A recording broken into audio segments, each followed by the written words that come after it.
Welcome to another edition of What the Fuck happenings here in Mendham. There, I got it right that time, mostly. Uh, people complain about the strangest things. Somebody write a comment because I go, eh, before I say welcome, or when I start a video or whatever I do, eh. But it's that kind of feeling, it's not.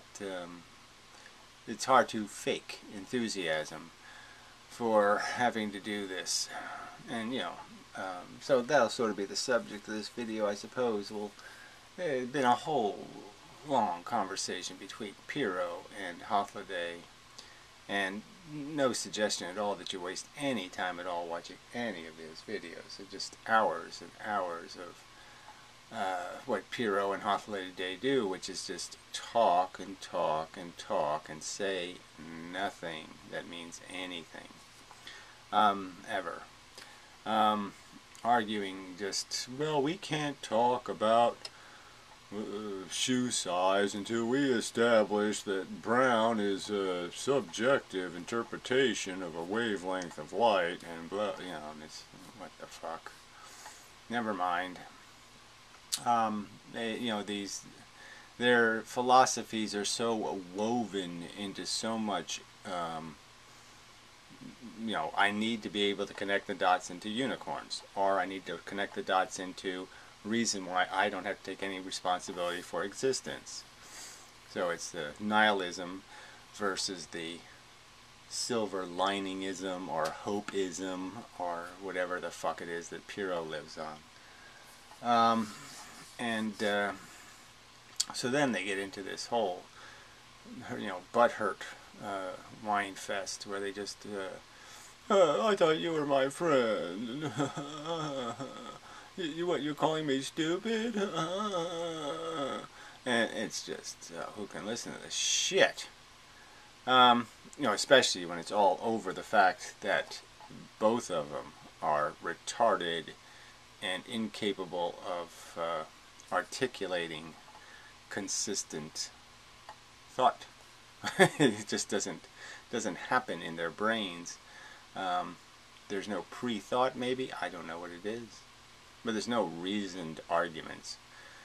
And because they don't know what reasoning is, they don't know what argument is, and they certainly don't know what logic is. As I've attempted to point out, it's merely what facts do. It's what dots automatically do, is they represent something in a form that's not overtly something. It has to be formalized into something, and it is recognized, associated with things that become established as facts.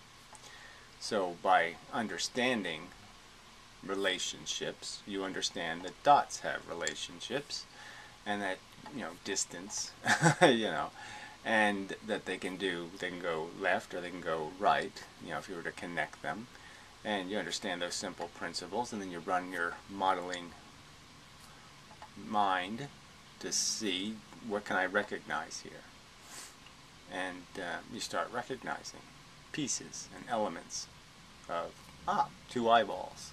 I get that. Smiley face. I get that. So you can get parts. And then once you get parts, you get wholes. But anyway. So, if you have seen any of this crap, they're arguing over what logic is and what circular logic is. And so 2 points for Holiday for recognizing that no, an argument is a formula. It's formalized. And it's sort of dependent on a process of when you're doing the modeling thing, you assume, okay, let's see what turning left does. So you establish turning left as a principle and turn left rather than right. And you establish that for the sake of the model. Will this work? And so you have it as a premise, an axiom, whatever. And for the sake of argument, you establish these axioms are irrevertible. You can't undo what you have established as a truth in the context of the argument.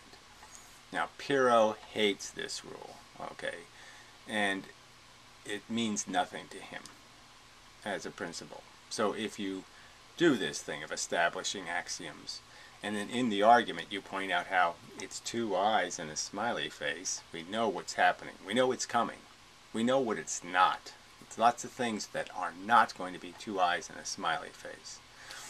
And if he sees that looking like, oh, well, that's going to contradict my silly theory of life, then all of a sudden the axioms get blown up, because going right can't be right, because going right will mean he's wrong, so to speak. And this has been the pattern. It's quite obvious over time now that I have, in hindsight, now that the dots have been placed on the board, I can see what the bullshit is. And it will always be the same bullshit of fuck the established rules or context of the conversation.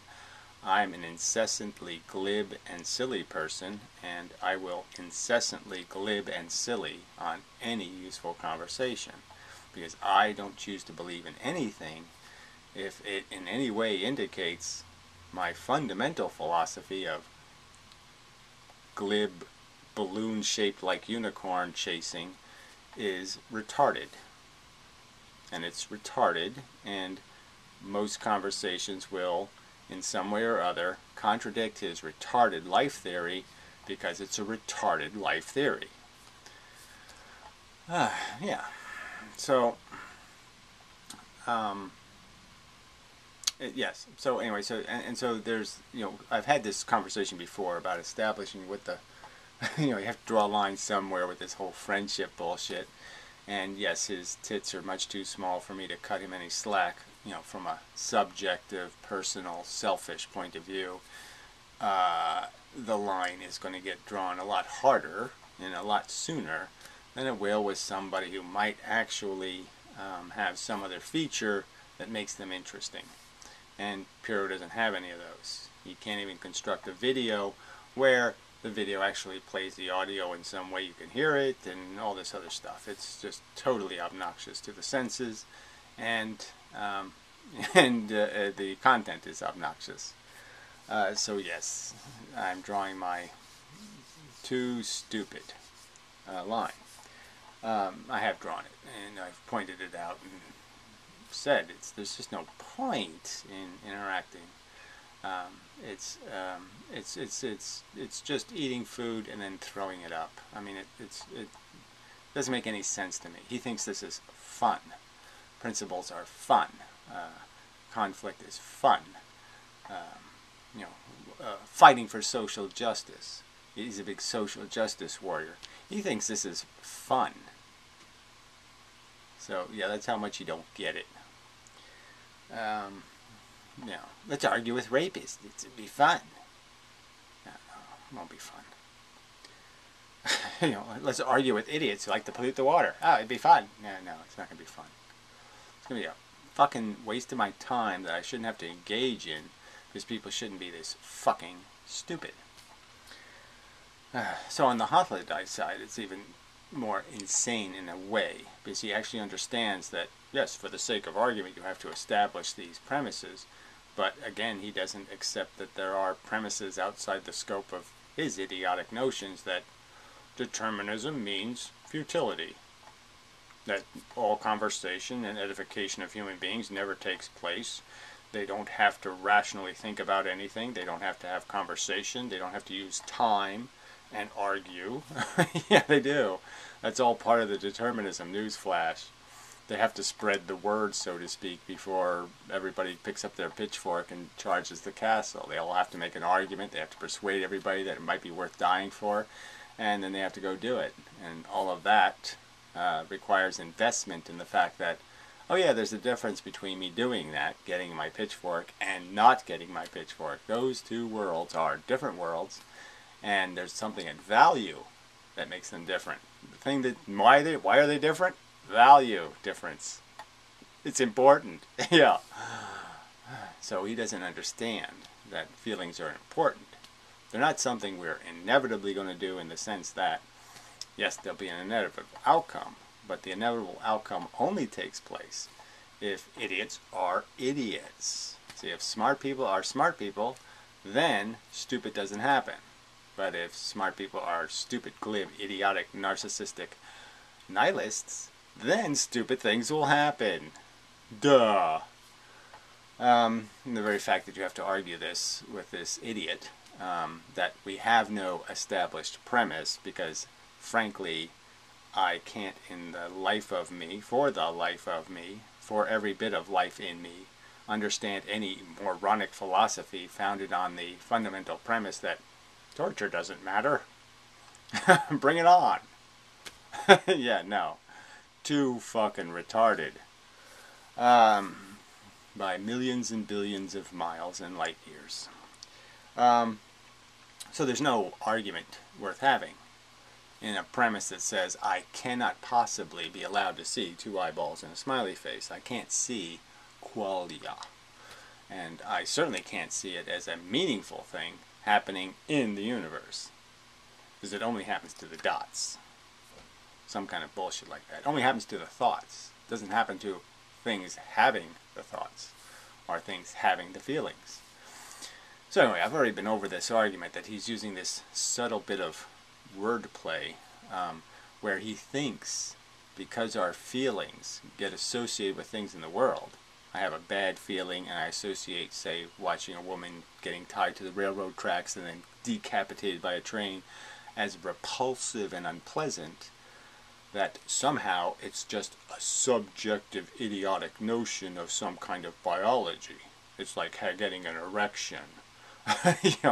No, it's a thought process connected that associated with other thought processes that have established that's a bad thing. And it's not just some biological reaction. It's not some fake biological association. It's a rational association between, as I've pointed out millions of times now, it literally is probably a million, I am sampling consciousness.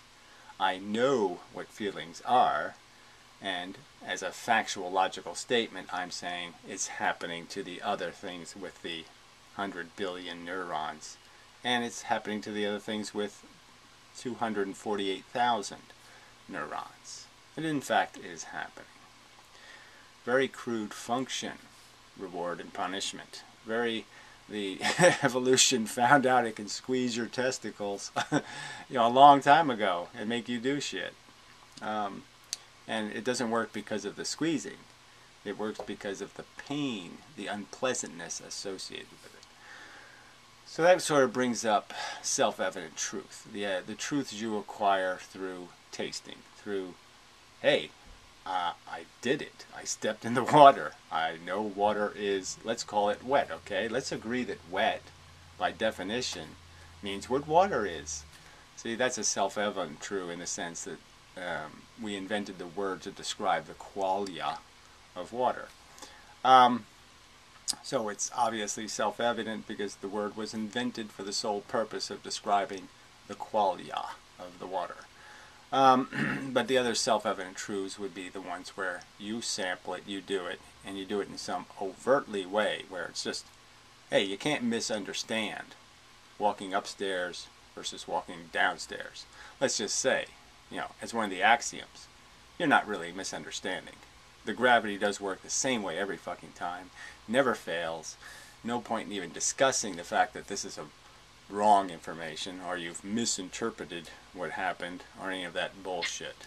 I'm not misinterpreting negative sensations and positive sensations. They exist for a reason. It's reward and punishment. There's no fuck up. I'm not delusional because I find some sensations to be totally and awful and torturous. And see, we just have to invent words for these things because there's no other representation but personal experience. You have to experience them to know what they are. I've said these exact words. A synthetic intelligence that is not sentient, that is, it cannot smell or taste or feel. It can only sense and say, that wavelength is 748 nanohertz. It can only do that. It can only technically describe things, but it can't have the visual qualia experience, then it can't know anything. It can't understand the subject. It has to taste something relevant to the category. And nothing else, as I pointed out, nothing else is like consciousness. There's nothing in the universe that we know of like consciousness. It's just not. You can't use symbolic language because there's no connections. There's no icons. There's no previous renditions. There's only one rendition. So that's it. Self-evident. So, I mean, I guess I could play some Piro Slut because it is, you know, you can prove his self-contradictory nature. You just watch his videos and he just keeps doing it over and over again. His vocabulary is so fucking mushy, so vacuous, and he just constantly contradicts it. He'll make emphatic statements. I don't believe in self-evident truths. 2 videos later, my entire film strip is a self-evident truth. 2 videos later.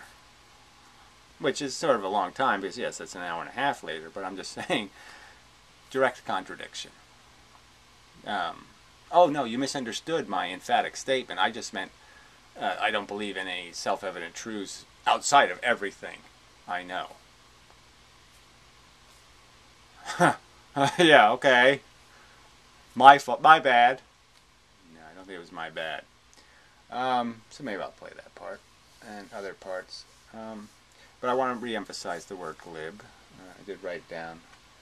And friendly bullshit with glib motherfuckers when you're talking about social justice absolutely sucks. Fuck this bullshit. I'm going to be friends with Adolf Hitler or something. Fuck that. I'm going to be friends with Donald Trump or his stupid fucking disgusting and putrid spawn or something. Fuck that. I don't care how big their boobs are. Never going to be big enough to corrupt me with, you know, some crocodile mechanism that'll glue me to them for some dopey self-interest.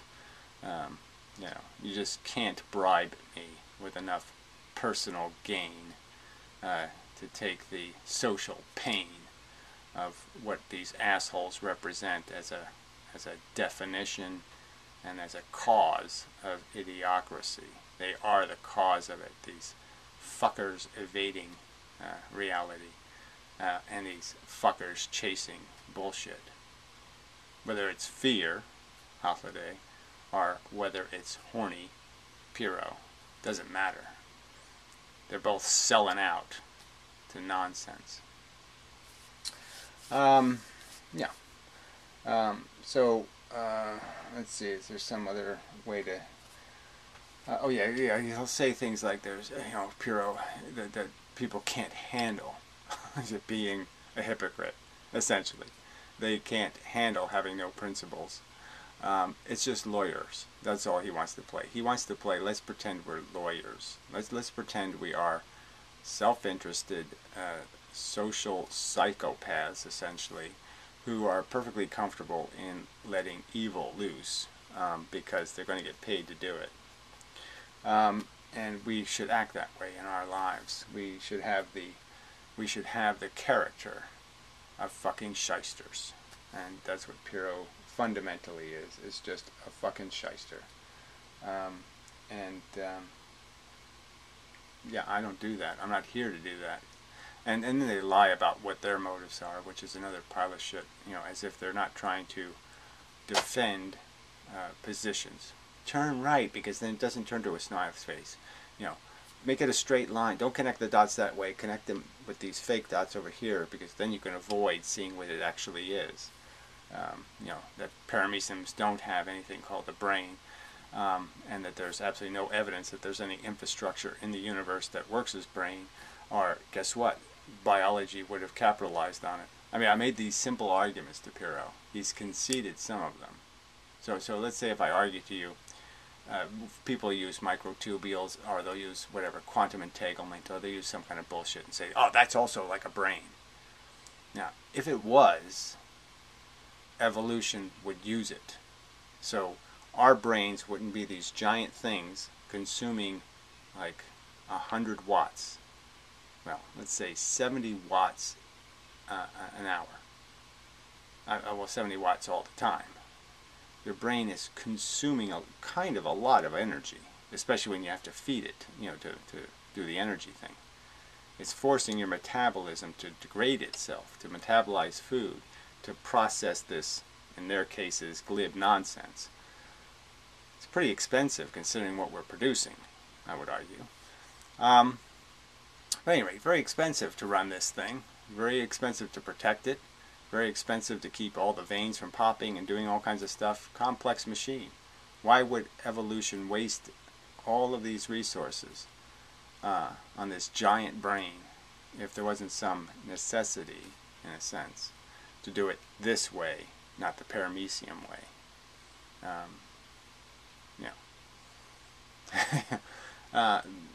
It's not an invalid argument. Not that evolution ever goes all the way to efficiency. I mean, you could argue that what our brain is doing is nowhere near as efficient as what, say, 1 billion ants could do. Like, you could probably replace our brain with 1 billion ants. Well, let's say 1 million, say 300 million ant brains. Yeah. And you'd say, yeah, 300 million ant brains has to be better than this thing. No doubt about it. So it's not like evolution always does things the efficient way. But I'm just saying this, if it already invented microtubule brains with parameciums, it would just capitalize on that brain. It would expand that brain. And that's the brain we'd have. That's the brain the most intelligent thing on Earth would have. So anyway, you could get him to concede, okay, I get it. Consciousness doesn't just happen because you put some structure together that communicates chemistry or something. Because there's action and reaction someplace doesn't mean you have a brain. Concede that point. But then a day later, the concession to the fact that you argued it to pieces and finally got him to concede that it's probably unrealistic to think parameciums are doing anything called conscious feeling. Like if I cut my hand off, it seems kind of silly to think my hand is worried and it's over there being thirsty and saying, ooh, I have an injury, ooh. See, the body is connected to my brain. So the body could say, yeah, I'm missing my hand and I have a cut. But the hand can't do it because it doesn't got a brain. So you can make these, like I say, you make all these arguments, you invest all this time to say, look, let's go right and let's see what the reality is. And it writes a pretty good picture. The dots connect and it's pretty coherent to everything we have established as being true. Clouds be up, mud be down, all that kind of stuff. It connects to all the stuff we can agree on. And so, yeah, it looks pretty much like it's one of those things we can put in the category of a truth. That's what having an argument is. That's what logic is. And he will, a day later, just go back, just forget that he learned anything, connected some dots, drew a picture, and he'll just erase yesterday's pictures. So he never advances because he doesn't think he needs to. I mean, I certainly don't think I need to, but my argument is I'm not erasing anything I accepted. I never accepted God. I never accepted all this bullshit. So I have no obligation to erase anything because I've never bothered saying, let's talk about what if there was a God and he was a drunk driver. No, let's not do that. That's silly. Yeah. Let's talk about if Bugs Bunny really did run the universe. No, let's not bother with that. So I have no obligation to erase. And I haven't seen anything. Nobody could show me the decisive argument made by anybody pointing out how inmendham's wrong, entirely wrong. No, that hasn't happened. Nobody plays those clips. Nobody, whatever the word is for that, virals or attempts to viral some perfect moment where the adversary just made some sort of brilliant counter argument. demonstrating where inmendham took a wrong turn somewhere. So yeah, so I guess I'll play some of this tripe, and you know, just moments of it, just so you can see some of it. And but yeah, it is frustrating and irritating to, like I said, there's, you know, people who think this is fun. I think that's like a retard eating his own poo and saying yum yum, in my opinion. This isn't what I would do with my time if I didn't think I had to do this. It's not my chosen career. My chosen career would be, you know, painting naked women and shit. That'd be my chosen career. I'd be doing something I enjoy. I mean, maybe I would have done some physics conversations or something, but you know, even that's very unfruitful, because again, the axioms of, well, let's talk about a real universe, and let's talk about the value of a unified theory, and let's not pretend that wouldn't be incredibly satisfying, and it would fit into all the stuff we experience in terms of the universe and its simplicity and its crude function as we see it in the universe. As we look out into the universe, we don't see chaos and mush and quantum zippity-zap and disconnected things. We see connected things. Everything seems very connected, action, reaction. And clearly it doesn't seem like, well, there's really 17 layers of ether, and they all function entirely different. So we have the bent space ether, and we have the bent time ether, and then we have the bent quantum ether, and the bent neutron ether, and the, you know, positron ether, and the and all of these infrastructures, all these things that bend and twist and move and do stuff, are all invisible, and you'll never understand how any of them ever work. And you know, the universe is doing something simpler, not something more complex. There's no God. See, that's the same thing with the God, right? They can create something more complicated than the problem they're attempting to resolve. Something more problematic than the problem. I mean, it doesn't make any sense. It doesn't fit into the patterns that exist, the zillions of patterns. The ant has to move all of its legs to move from one place to another, and it can't just stick its leg up in the air and just say, I'm going to walk in the air. Can't do that. Has to obey rules. And their theories don't contain any rules because it doesn't contain any substance, because everything's a fake, bent thing, force thing, virtual thing. Alright, a separate subject. Anyway. Okay, so yeah, so let's do that, and let's see, is there any other shit I want to comment on? I did make a video 2 half of a day, and put it on the website, so I don't know if you haven't seen it, go to the Do Not God site, look at the video index, and there's half a day's dopey face on the icon. And if this is 100 years from now, and somebody's watching this video, that probably won't work. So you'll have to go find it some other way. So that won't work. It probably just says half a day dumbass or whatever. It's hopefully the last video to that fucknut. And, you know, just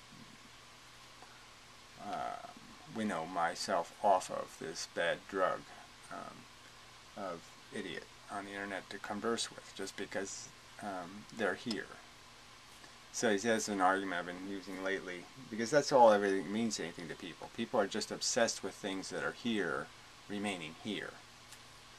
They're not so obsessed about creating something or making this or doing that, right? They're, you know, people talk about, oh yeah, I'd put life on Mars, but they don't invest any real energy in any of that nonsense, because that's not important.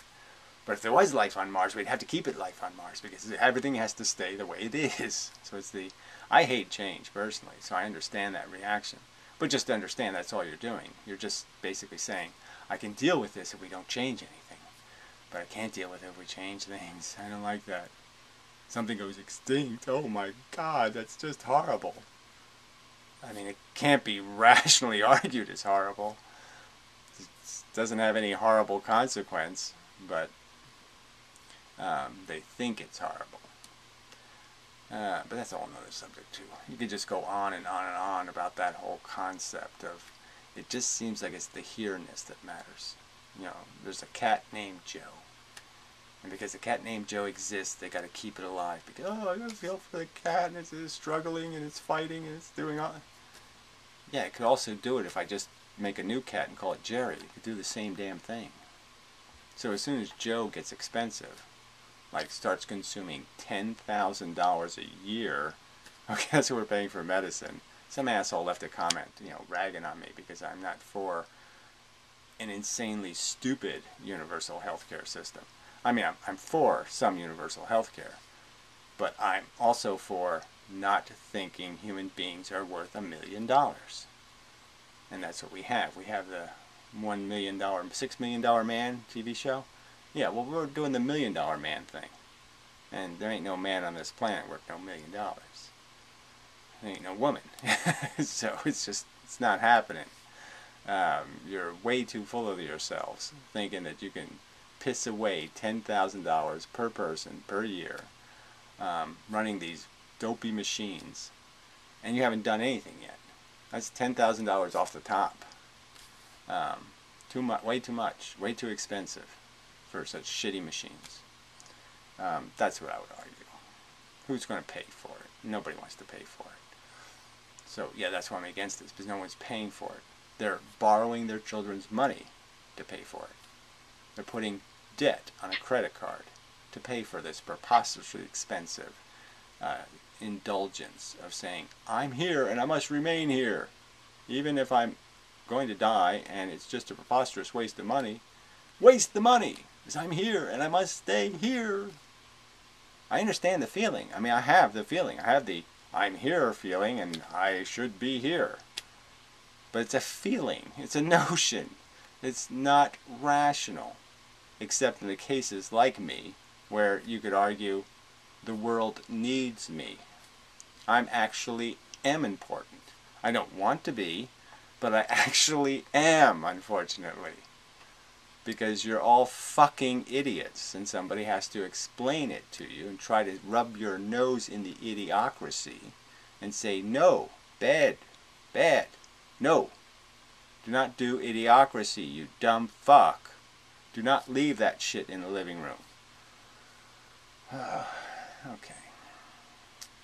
Now, so let's play some Dopey Pyro and see if they're, let me get the logistics over with. Let's see. So I got that on the website. I did do the Joe Rogan Experience with Neil deGrasse Tyson, and no 7 parts. No, it was insufferably useless. You could just see the whole conversation was just mush.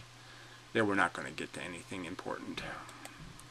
And you know, realistically, they can't, because the audience isn't up to an important conversation on physics. So I guess I get that, but you know, who cares? You know, about a trivial re-examination of the silly physics experiments and the silly physics, show physics.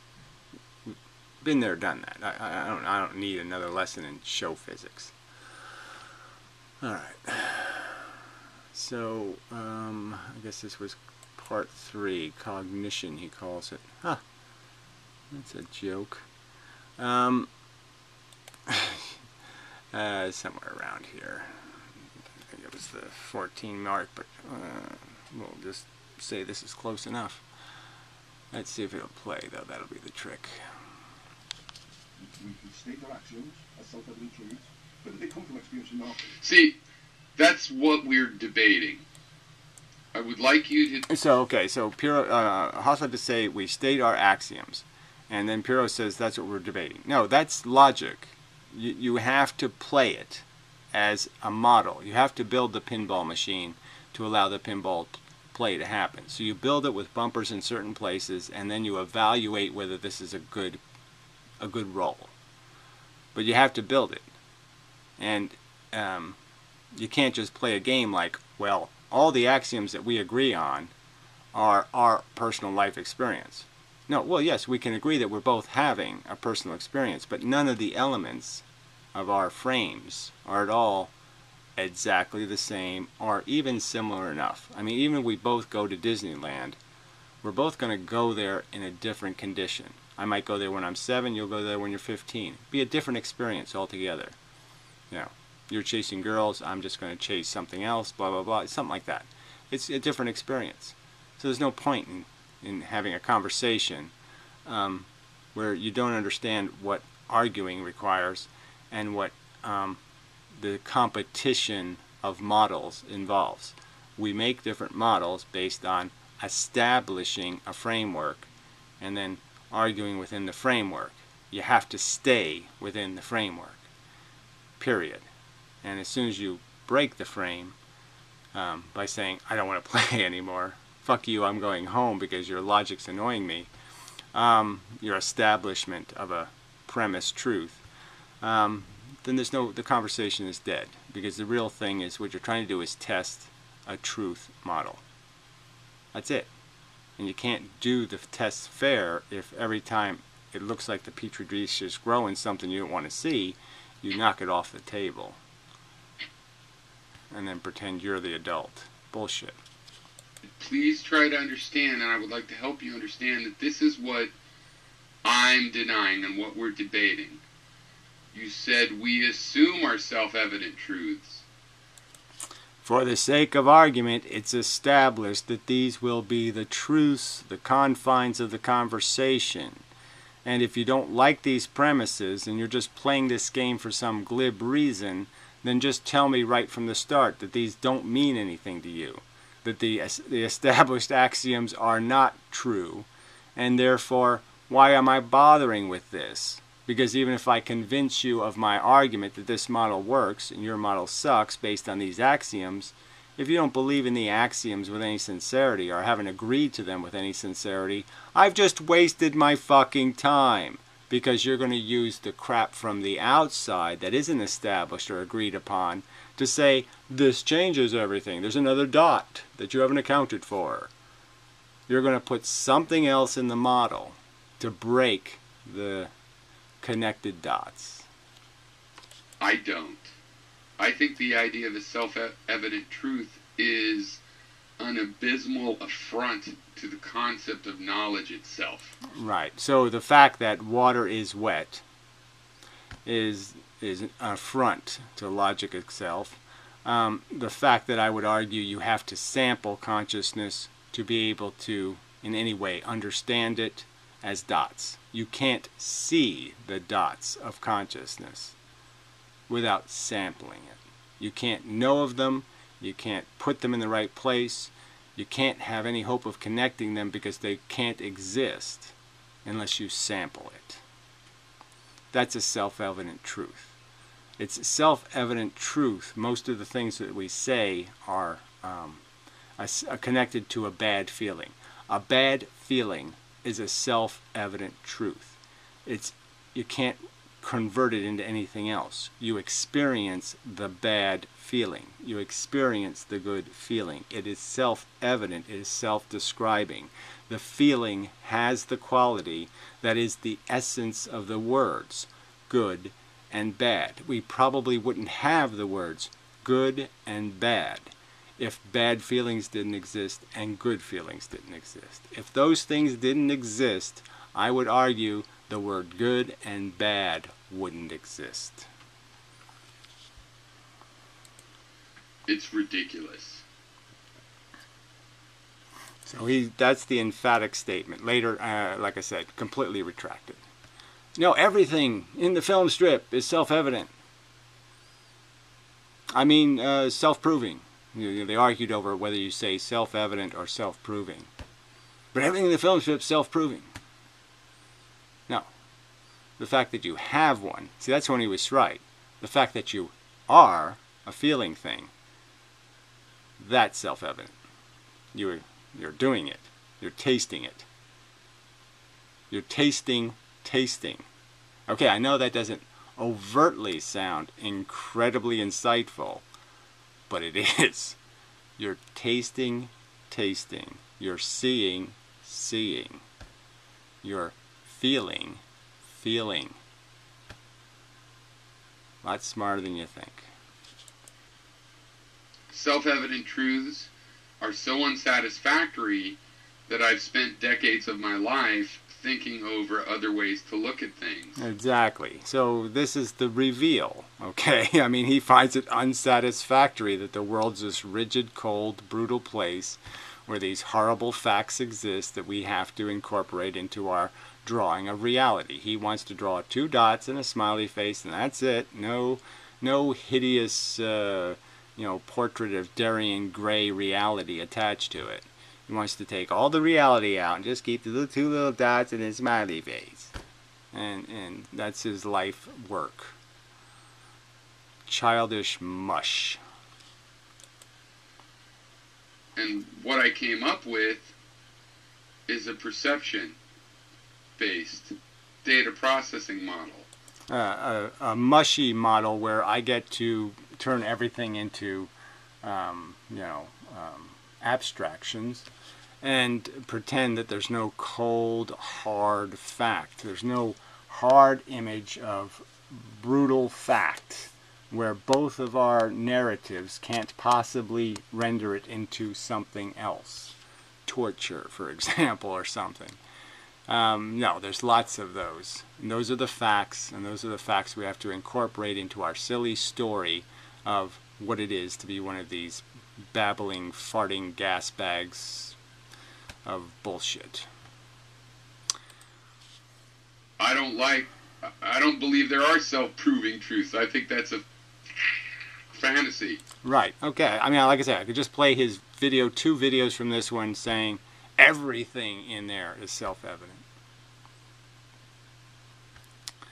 Alright, so let's move on to somewhere in the 30-something or other. Yeah, I know. It's magnifying glass. I'll see if I can read my own writing. What the hell is that? It's got to be a 9. Yeah. Gots to be. 39, and we'll go 38 and a little less just in case. Don't want to miss the magic. From your first person experience, you come up with a model of the... Oh yeah, just for the sake of pointing out, Piro's obviously a drunk again. I mean, Blame's not sleeping, but he makes videos last week, just fucking drunk. Who wants to, let's do drunk philosophy. It's fun. See, it's just not fun for me. No, not cool. Get out of my car. Mechanical world. And then you use the mechanical world to argue the first person experience doesn't exist, isn't valuable, isn't... Yeah, well, he doesn't argue that it doesn't exist, but yes, the value thing is the one you just have to key on. He doesn't think value originates in sentient experience.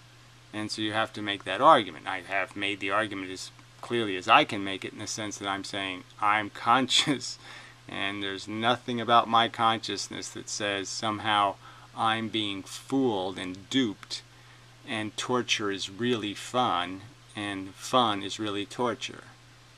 I'm damn sure I'm not getting this one wrong. And he just says, well, I say you are. Well, geez, you could say it, but you haven't connected it to a single idea that makes that a reasonable suspicion. You can say, I suspect you're deluded. Well, what do you suspect the delusion is based on? How exactly is it possible for me to experience conscious sensations, and you're telling me I don't know the difference between a good one and a bad one? You're fucking nuts. Liable. And entirely a will-less phenomena that's just Well, determinate. there we go. Will-less phenomena versus determinism. So again, he just keeps trying to put like there's some alternative to determinism, which should be established as one of the axioms by any rational person. Any rational person should say, no, it's cause and effect. There's nothing else going on here. And this is just poofter doofter. This is just the escape hatch. This is just the lever to jump ship, you know, to bail from reality.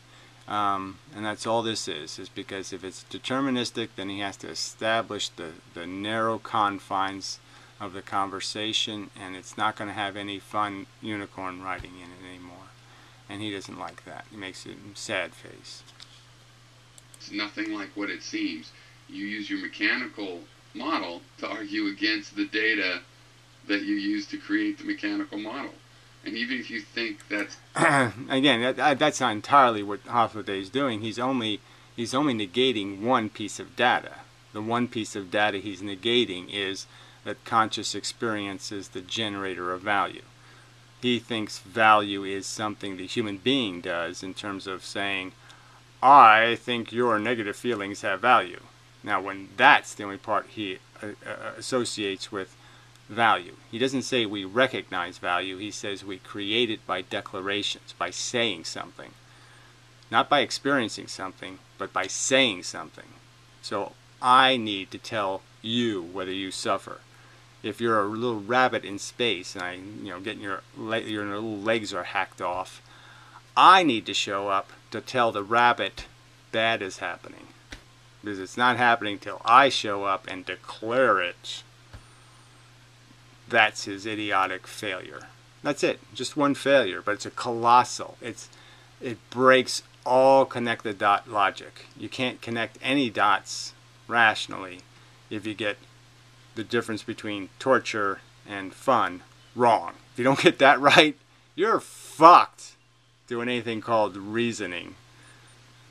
Every other dot, it's kind of an amazing thing. There's actually a dot that if you take it away, you won't be able to connect those dots into anything. They'll be completely unresolvable as anything close to reality.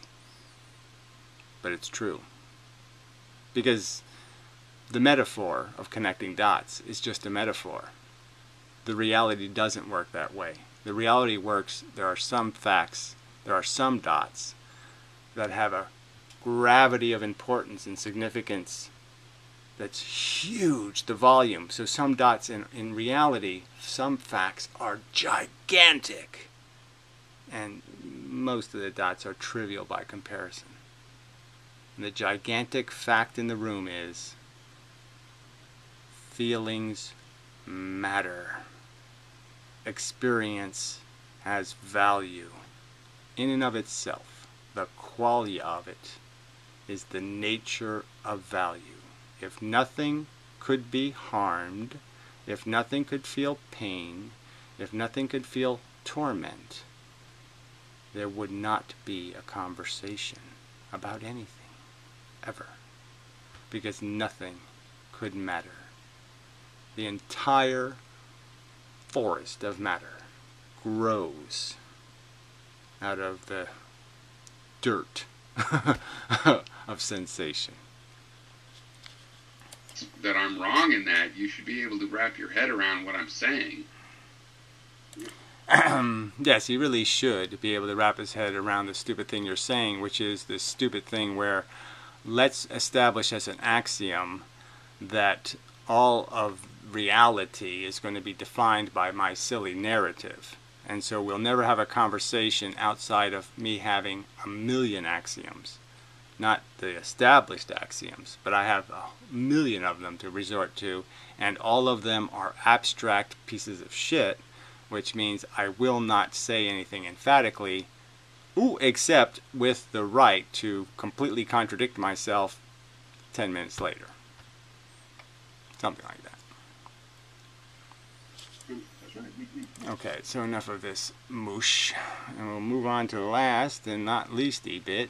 Somewhere around 41-ish. He says something else stupid. At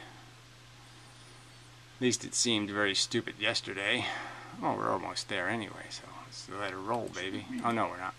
We're still in the 30s. So we will go to 39 something. Buried in the scrutiny of an argument. Yeah? So he makes the video. Really? You know, the video has Hofladay's voice, and most of it's even worse in other videos. You can't even hear Hofladay, and then you can hear Piro. And then there's whole parts where all you hear is Hofladay, and now Piro muted his mic.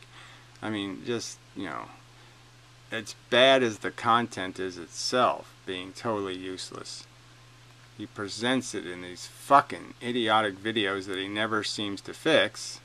I mean, never fix his behavior enough to make sure this shit doesn't happen over and over again. And it's just such a waste of time. Hoping you could understand that I too feel that coming from somewhere is different from the logical argument for that something.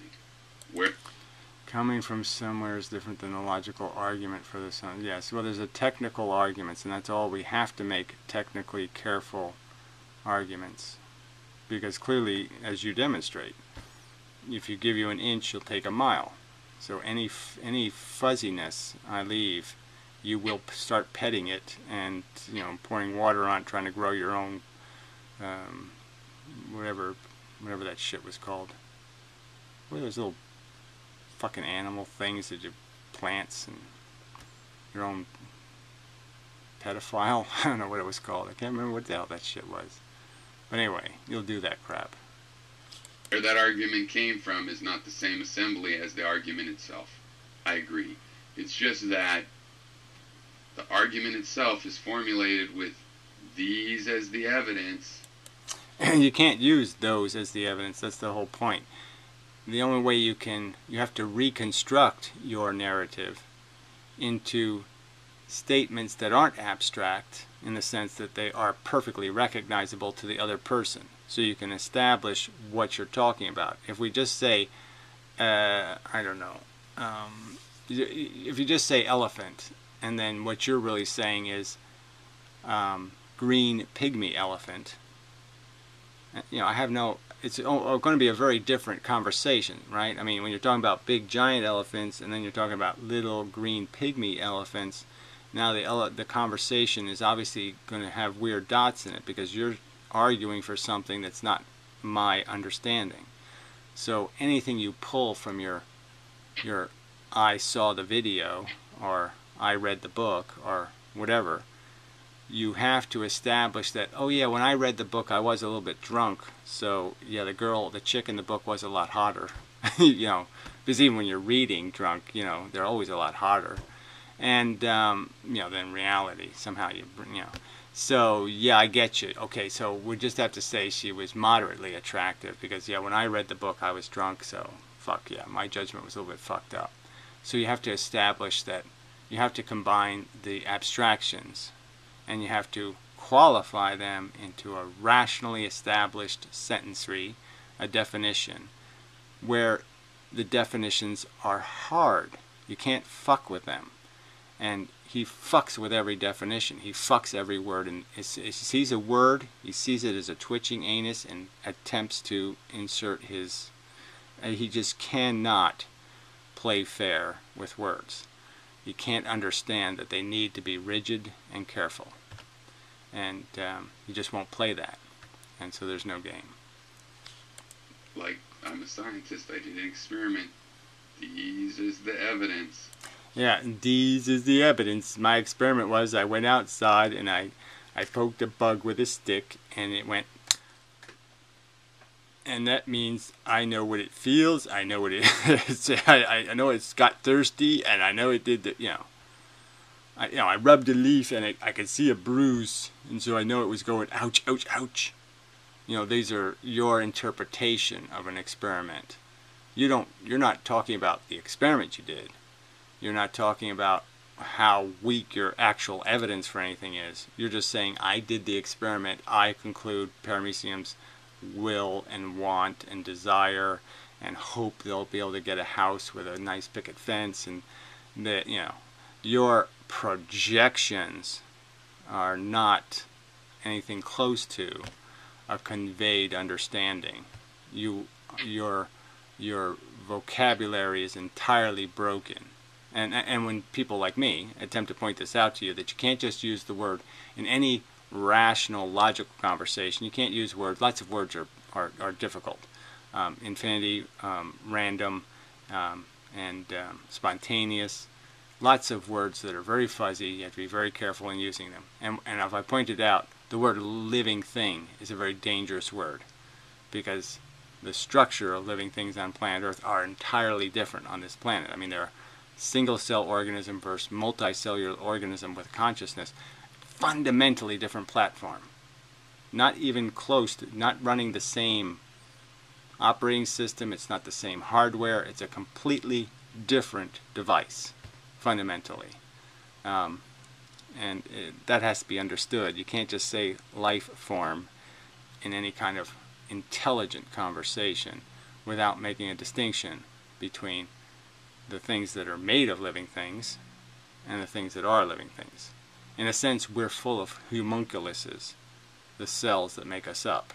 They're living little things, but nothing about them except their behavior has any relevance to our function, any direct relevance to our function. We function because the neurons convey electricity, not because the neurons are neurons. All right. Logically, right? Can we put that to bed? You understand what I'm saying? I'm saying these are logical principles, the data we have in here. They're only logical principles when you establish agreement on their existence, and when you use vocabulary rigid enough to mean the dot is going to stay where you put it on the paper. You keep using this vacuous and vague language to keep moving dots wherever the hell you want them to make your stupid smiley face. You take dots that are 4 inches away and drag them to the smiley face with your loose language and your ability to convert words into mush, and to say, when I was talking about living thing, I meant, what you meant doesn't mean anything if the whole conversation was based on me thinking you meant something else. So if you're not going to be at all concerned about careful establishment of axioms, your narrative, your first-person experience is really irrelevant. Where you're sourcing your information from is irrelevant to logical conversation. Logical conversation is dependent on us merely agreeing on facts, premises, regardless of source of the knowledge. If I say feelings matter, and we both agree that feelings, something having a sensation, is a significant event in the universe, it doesn't matter whether you acquired that knowledge for personal experience or not. It just matters that you've accepted it as a truth, and now we can talk about how the other dots are connected. All right. No, I'd say, Gary, hey, another job well done. I think I dissected that very concisely. That was a well done video, Gary. But a few people say that now and then. It's not, I appreciate it. But it does seem like I get an awful lot of shit, and I make really good videos. And people just pretend it's not there. No, it's there. Damn good video. People. Pathetic. Yeah, they went on this whole rag too about, the Gary technique, and they use it, right? So they'll play videos and comment, and they do it so much worse than me, in the sense that the other person gets to say like 2 minutes to their 50 minutes. And I'm a lot better than that in terms of expediting the process. But they do it so poorly, and then they complain about me doing it, and it's just amazing. How the hell can they defend that nonsense? Because if you put the two videos side by side, you can see I'm actually responding to the actual arguments being made by the actual imbecile, when they're just chasing each other's tails, chasing each other's fart smells, something like that. So anyway, yeah, there's probably something else to comment on. Let me just make sure there's nothing happening in the narrow YouTube universe I watch somewhat vaguely. Yeah, warbles and his kangaroos, lots of these fucking ideology things. And the whole concept of ideology is so irritating. Yes, we need more trivializations of important concepts. Ideology is just trivial mush. Blah, blah, blah, blah, blah. No response from the Anticontivide yet.